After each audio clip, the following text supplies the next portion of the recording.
সঠিকভাবে তোমরা কিভাবে ব্রাইডাল কলকা করবে এবং খুব সিম্পল টেকনিকে কিভাবে তোমরা কলকাটা করবে সেটাই আজকে আমি দেখাচ্ছি। তোমরাও দেখে প্র্যাকটিস করতে পারো, ঠিক আছে।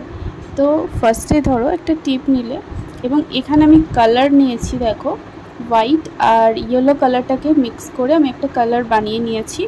এটাই দিয়েই আমি পুরো বেসটা কমপ্লিট করব। তো ফার্স্টে টিপ সবসময় দু সাইডকে সমান করতে হয়, টিপের দু সাইড, ঠিক আছে। তো সেটা কিভাবে করবে, এই যে টিপটাকে ফার্স্টে ভেবে নিলে এরকমভাবে হাফ করে নিলে, হাফে সোজাসুজি গিয়ে এখানে একটা ডট, অপোজিট প্যাটার্নেও অপোজিট সাইডেও সেম প্যাটার্নে তোমরা একটা ডট ইউজ করলে। এবার এটাকে আমরা একটা কমা শেপ দেব, এইভাবে কমা, এবং হাতে প্রেশারটা খুব কম দেবে, তাহলে কিন্তু এই যে লাইনগুলো অনেকটা সরু হবে, আঁকতেও সুবিধা হবে, ঠিক আছে। এবং আবার টিপটাকে হাফ করে হাফে সোজাসুজি কিছুটা গিয়ে এখানে একটা ডট বসালে এবং আঙুলের মাপ করে নেবে কতটা কি তোমরা ডটটা করেছো, কতটা গ্যাপে গিয়ে, সেম গ্যাপে গিয়ে অপোজিট সাইডেও একটা ডট। এইভাবে কি হয়, দুদিক সমান হয়। দিয়ে আবার একটা অপোজিট সাইড থেকে একটা কমা তোমরা করে নিলে এবং লাইন একদম সরুর মধ্যেই করার চেষ্টা করবে, খুব একটা মোটা লাইন কিন্তু হবে না, ঠিক আছে। এবার দেখো টিপের যে নিচের দিকটা, এখানে আমরা কিন্তু পাতা বা ড্রপস ইউজ করতে পারি। তো আমি ধরো এখানে 5টা ড্রপস ইউজ করলাম। ফার্স্টে লাইন দেবে এবং উপর দিকটা মোটা হবে না, উপর দিকটা সরুই থাকবে, নিচের দিকটা মোটা হবে, ঠিক আছে। নিচের দিকটা একটু প্রেশার দিয়ে তোমরা লাইনটা একটু মোটা করে দেবে এবং শেপটা ঠিকঠাকভাবে করবে নিচের দিকটা। এবার দেখো দুটো সাইড একটু ফাঁকা রয়েছে, সেই জায়গাগুলোতে আমরা কি করতে পারি, এখানেও আমরা একটা করে ডট দিই এবং এটাকেও আমরা একটা কমা শেপ দেব, ঠিক আছে। চারিদিক থেকে এরকম কমা দিয়ে দিয়ে কিন্তু একটা পুরো ফুল ব্রাইডাল কলকা তোমরা করে নিতে পারবে। সঠিক প্রসেস জেনে প্র্যাকটিস করলেই হবে। এবার উপর সাইড, এই যে উপর দিকটা তোমরা চাইলে পাতা স্ট্রোক ইউজ করতে পারো। তো এখান থেকে ধরো এটাকে টিপটাকে এবার লম্বা লম্বি হাফ করে এখানে একটা চিহ্ন করলে, তাহলে কি হয়, উপরের যে মাঝামাঝি অংশটা সেটা আমরা বুঝতে পারি এবং সেই অনুযায়ী আমরা দু সাইড থেকে আবার দুটো ডট দেব। এটা করলে কি হয়, মিডিলটা ভালো করে বোঝা যায় এবং মিডিলের দুপাশ থেকে স্ট্রোকগুলো সমানভাবে দেওয়াও যায়, ঠিক আছে। এইভাবে তোমরা দিলে, যেভাবে আমি দেখাচ্ছি সেভাবে যদি তোমরা কন্টিনিউ প্র্যাকটিস করো, তোমরা কিন্তু এরকম পারফেক্টভাবে কলকা আঁকতে পারবে। উপরে ধরো আমি একটা পাতা অ্যাড করলাম, আর এই যে সাইডগুলো, এই সাইডগুলোতেও আমরা দু সাইড থেকে দুটো পাতা অ্যাড করছি।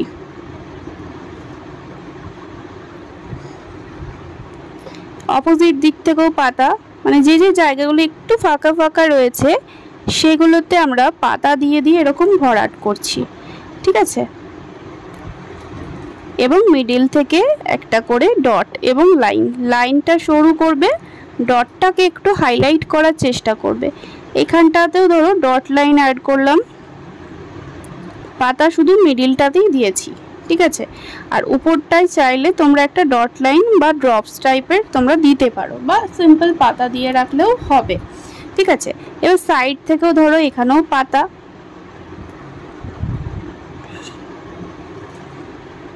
পাতাগুলো পারফেক্টভাবে করার চেষ্টা করবে, প্রেশার খুব কম দেবে, আর ব্রাশে কালার সব সময় একটু করে কম করে তুলবে, যাতে তোমরা এখানে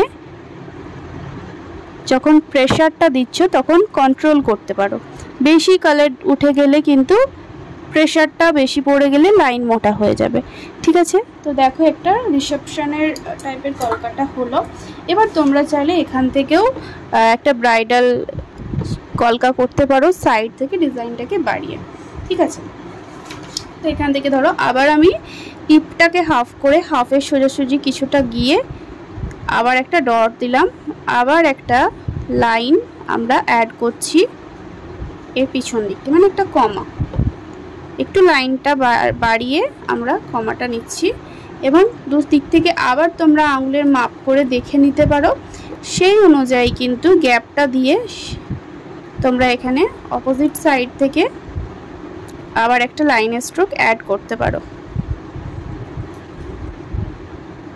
তাহলে কি কলকাটা এইভাবেই তোমরা বাড়িয়ে নিতে পারবে। এবং এই জায়গাটা থেকে ধরো এই কোণটা থেকে আবার একটা পাতা অ্যাড করলাম, এই কোণটা থেকে আবার একটা পাতা অ্যাড করলাম এবং উপরে এই জায়গাটা থেকে ধরো ডট লাইন অ্যাড করতে পারো। ঠিক আছে, ডট লাইন অ্যাড করলে আবার এখান থেকে তোমরা এর কমাটার পিছন দিক থেকে পাতা অ্যাড করলে।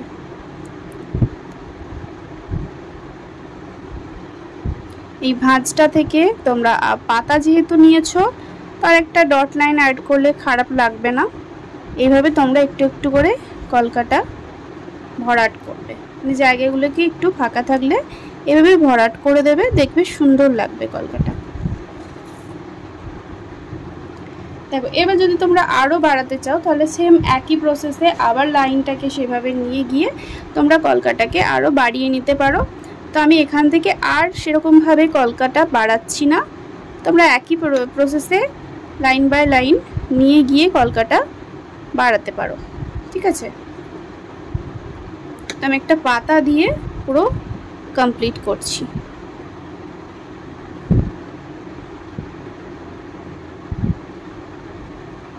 লাস্টে একটা পাতা দিয়ে, মানে তোমরা যদি এরকম লাইন বাই লাইন আরও পুরো আইব্রো জুড়ে যদি কলকাটা করতে চাও তো এভাবে নিয়ে যাবে, লাস্টে এরকম পাতা দিয়ে তোমরা কমপ্লিট করে নেবে, তাহলেই হবে।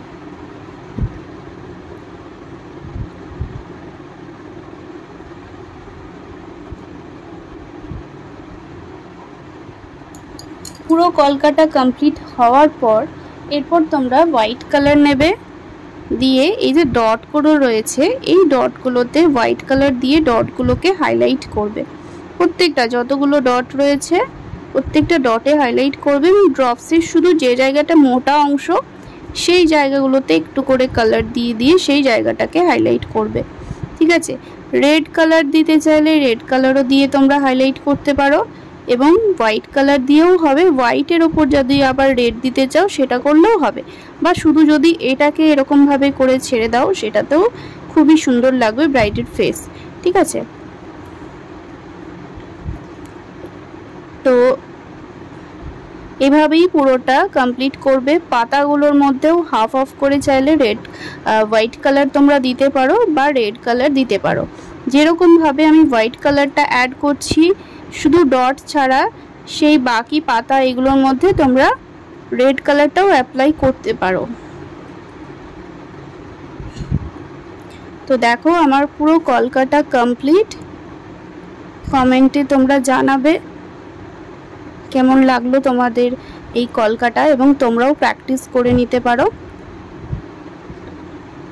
আমি এরকমই আরও ভিডিও তোমাদেরকে দেওয়ার চেষ্টা করব। তো প্লিজ একটা লাইক করে দিও এবং সবার সাথে শেয়ার করো আর আমার চ্যানেলটাকে সাবস্ক্রাইব করে দিও।